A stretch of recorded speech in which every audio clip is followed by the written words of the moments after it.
Jeudi 20 avril 2023, Léa Salamé était invitée à s'exprimer dans le podcast Small Talk de David Castello-Lopez, pour Konbini.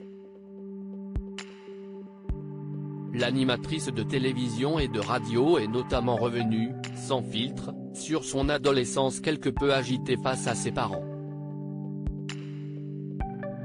Jeudi 20 avril 2023, Léa Salamé s'est prêtée au jeu des confessions personnelles face à David Castello-Lopez sur Konbini. C'est au sein de son format podcast intitulé Small Talk que le journaliste, humoriste ou encore vidéaste, a réussi à soutirer quelques informations étonnantes auprès de la présentatrice de Quelle époque, sur France 2.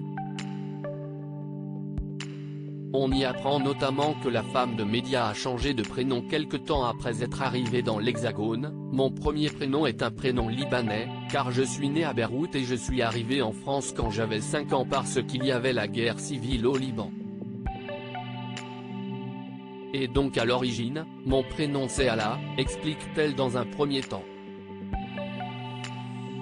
Mes parents se faisaient convoquer tous les 2 mois. Léa Salamé poursuit ensuite sur le sujet. Allah en français, on ne prononce pas le H et quand je suis arrivé à l'école à Paris, on se moquait de moi, on se moquait de mon prénom.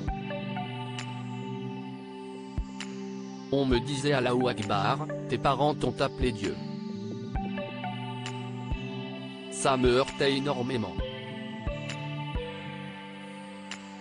J'ai demandé à ma mère d'inscrire Léa Allah à l'école. Dans la foulée, l'animatrice de France Inter s'est livrée sur son comportement à l'adolescence parfois turbulent. Je suis resté à Franklin, chez les Jésuites, de la 6e à la 3e, avant de me faire virer pour indiscipline. On avait fait un cahier où on se moquait des profs, où on disait des trucs sexuels que l'on ne comprenait même pas à 13 ans, explique-t-elle notamment. Puis, l'ancienne journaliste de France 24 évoque avec lucidité son rapport compliqué à l'autorité. D'abord, j'avais du mal avec l'autorité. Ensuite, j'ai découvert les garçons et donc il fallait absolument plaire aux garçons, explique-t-elle. Mes parents se faisaient convoquer tous les 2 mois, on leur disait, elle a encore dit. Elle bavarde en classe, elle dit des conneries, elle sèche. J'ai vraiment fait vivre l'horreur à mes parents.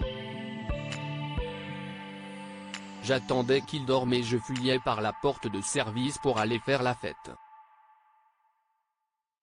J'ai fait les pires horreurs.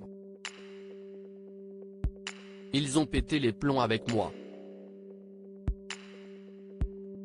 Des confessions étonnantes.